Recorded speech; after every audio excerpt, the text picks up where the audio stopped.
हर हर महादेव। आप सभी का एक बार फिर से बहुत बहुत स्वागत है इस परम पावनी सर्व पापहारिणी और भक्तिमयी महान शिव पुराण की अनुपम कथा यात्रा पर।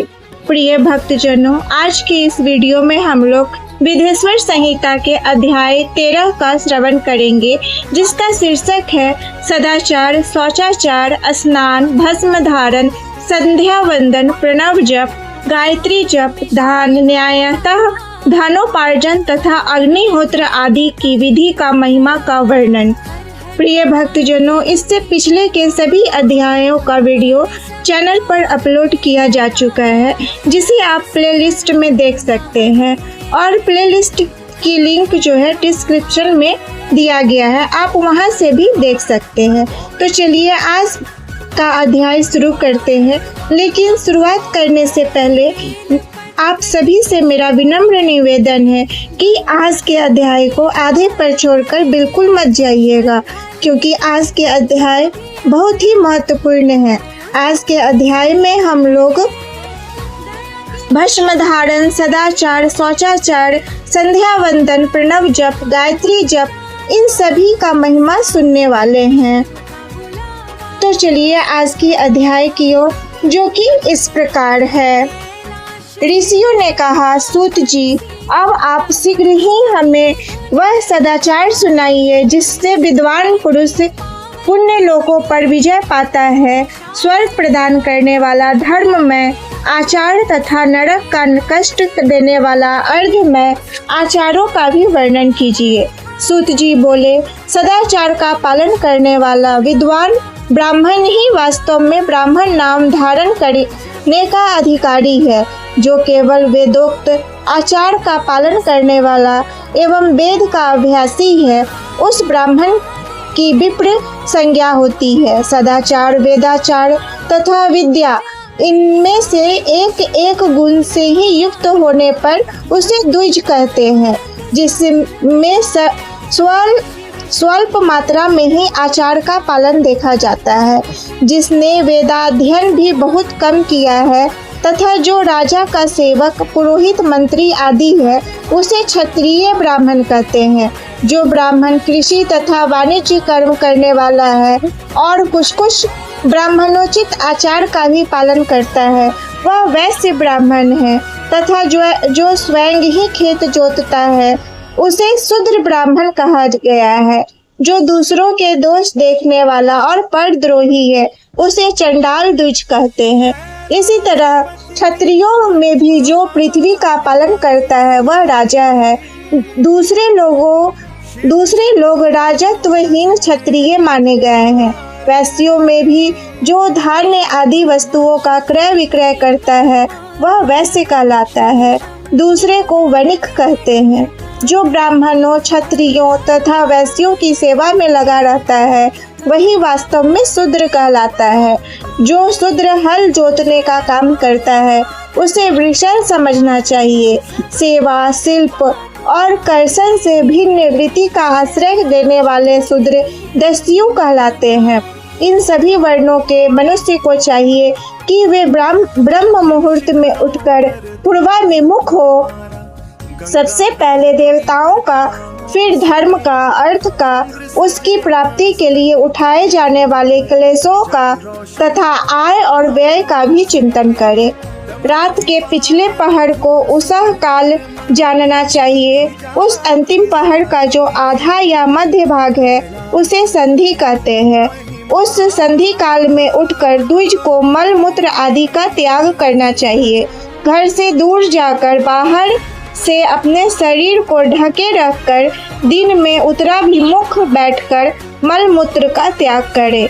यदि उत्तराभिमुख बैठने में कोई रुकावट होती है, तो दूसरी दिशा की ओर मुख करके बैठे।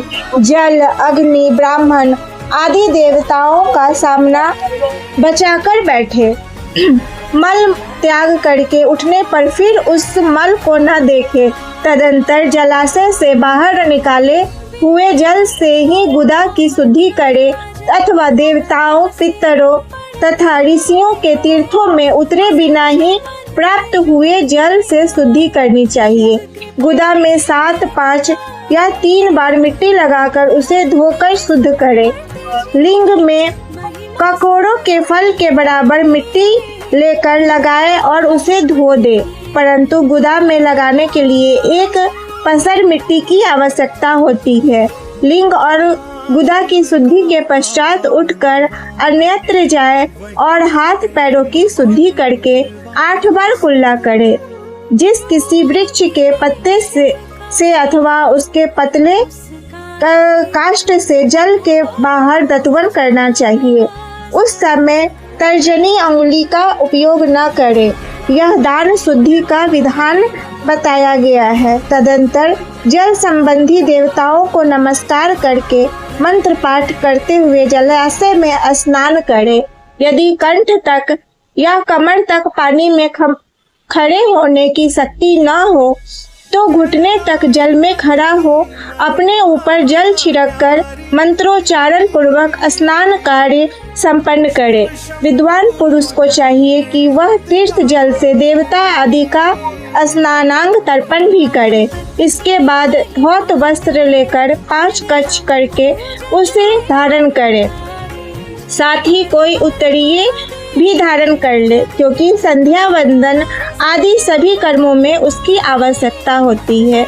नदी आदि तीर्थों में स्नान करने पर स्नान संबंधी उतारे हुए वस्त्र को वहां न धोए। स्नान के पश्चात विद्वान पुरुष भींगे हुए उस वस्त्र को बावड़ी में कुएं के पास अथवा घर आदि में ले जाएं और वहां पत्थर पर, लकड़ी आदि पर, जल में या स्थल में अच्छी तरह धोकर उस वस्त्र को निचोड़े।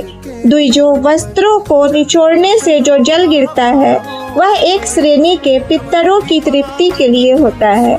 इसके बाद जावाली उपनिषद में बताए गए अग्नि रीति मंत्र से भस्म लेकर उसके द्वारा त्रिपुंड लगाए।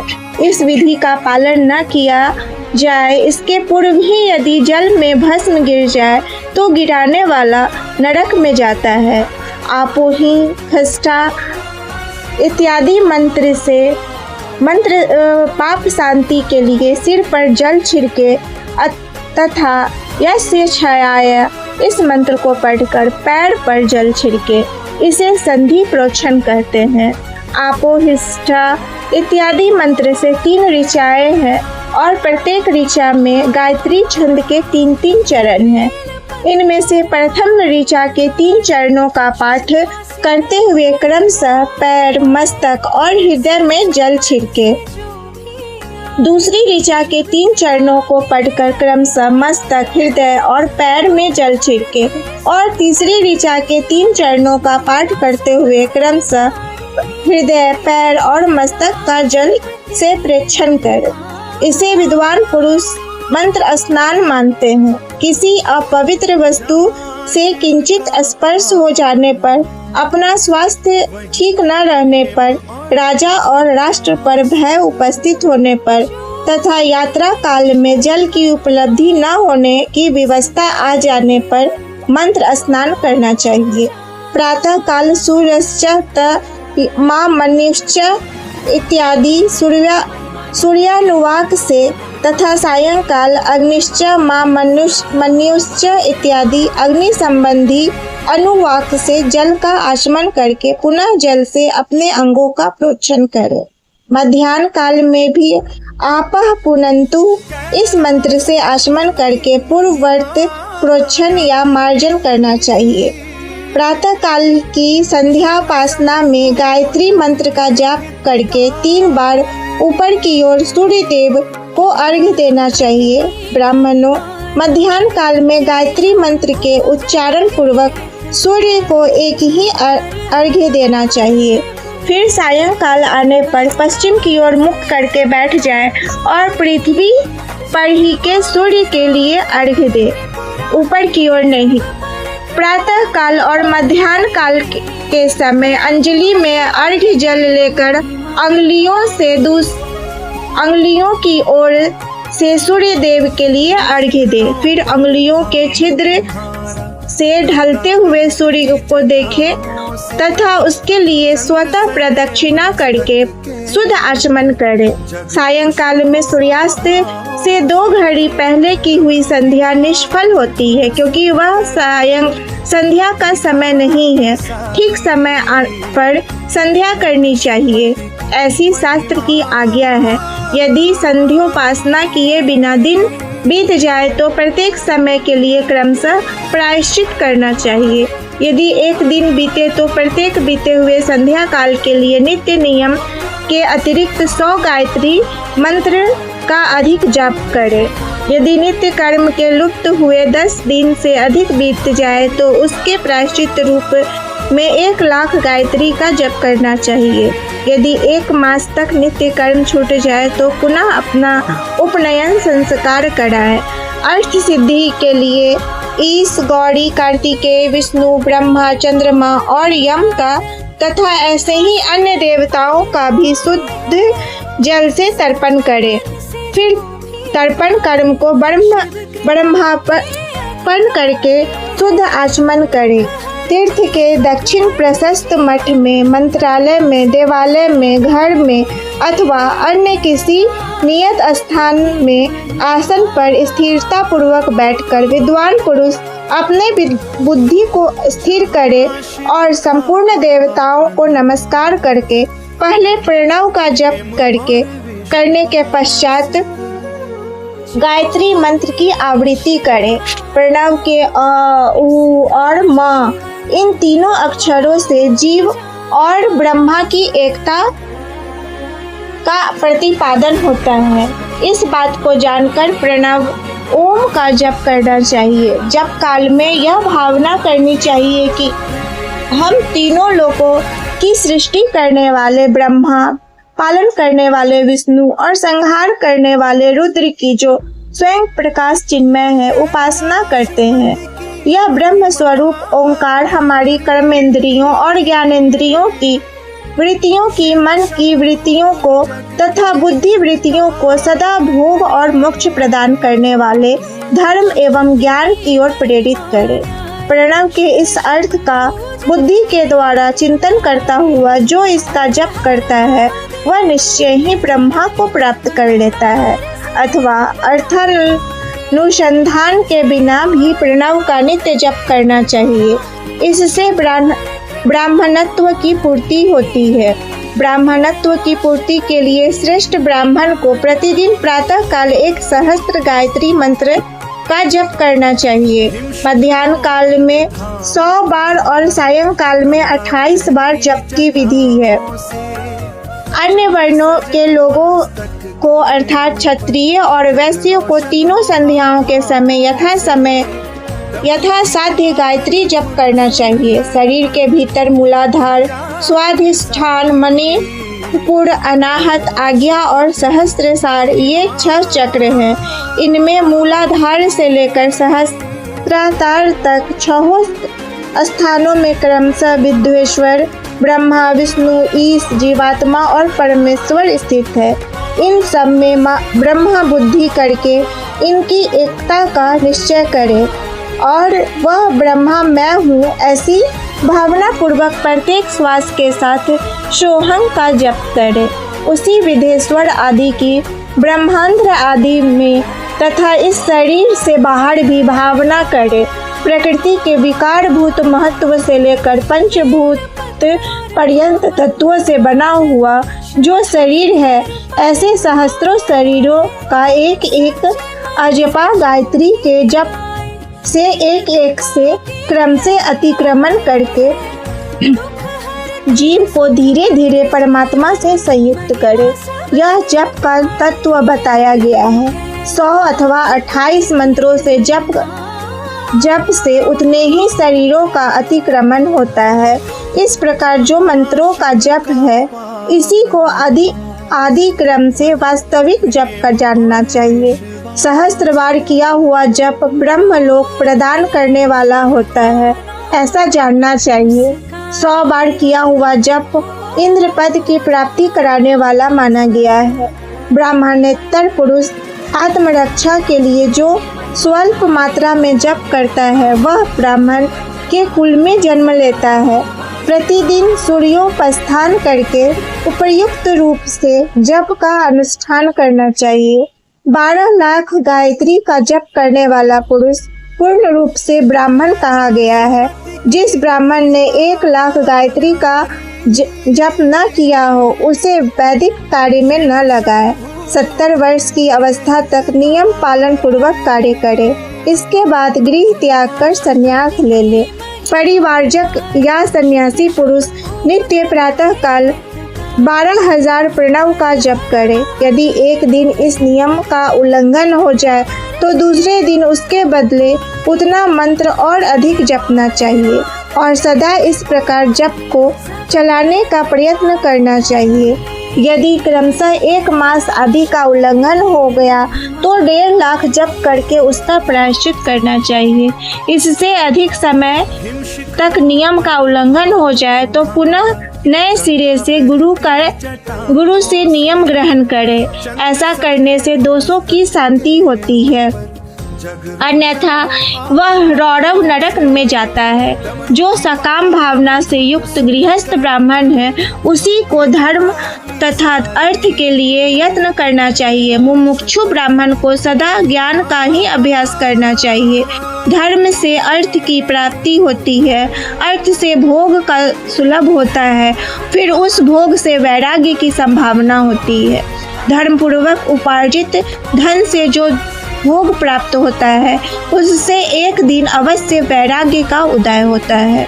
धर्म के विपरीत अधर्म से उपार्जित हुए धन के द्वारा जो भोग प्राप्त होता है उससे भोगों के प्रति आसक्ति उत्पन्न होती है। मनुष्य धर्म से धन पाता है, तपस्या से उसे दिव्य रूप की प्राप्ति होती है। कामनाओं का त्याग करने वाले पुरुष के अंतःकरण की शुद्धि होती है, उस शुद्धि से ज्ञान का उदय होता है, इसमें संशय नहीं है। सत्ययुग आदि में तप को ही प्रशस्त कहा गया है, किंतु कलयुग में द्रव्य साध्य धर्म दान आदि अच्छा माना गया है। सत्य युग में ध्यान से, त्रेता में तपस्या से और द्वापर में यज्ञ करने से ज्ञान की सिद्धि होती है, परंतु कलयुग में प्रतिमा की पूजा से ज्ञान लाभ होता है। अधर्म हिंसा रूप है और धर्म सुख रूप है। अधर्म से मनुष्य दुख पाता है और धर्म से वह सुख एवं अभ्युदय का भागी होता है। दुराचार से दुख प्राप्त होता है और सदाचार से सुख। अतः भोग और मोक्ष की सिद्धि के लिए धर्म का उपार्जन करना चाहिए। जिसके घर में कम से कम 4 मनुष्य हैं, ऐसे कुटुंबी ब्राह्मण को जो 100 वर्ष के लिए जीविका देता है उसके लिए वह दान ब्रह्मलोक की प्राप्ति कराने वाला होता है।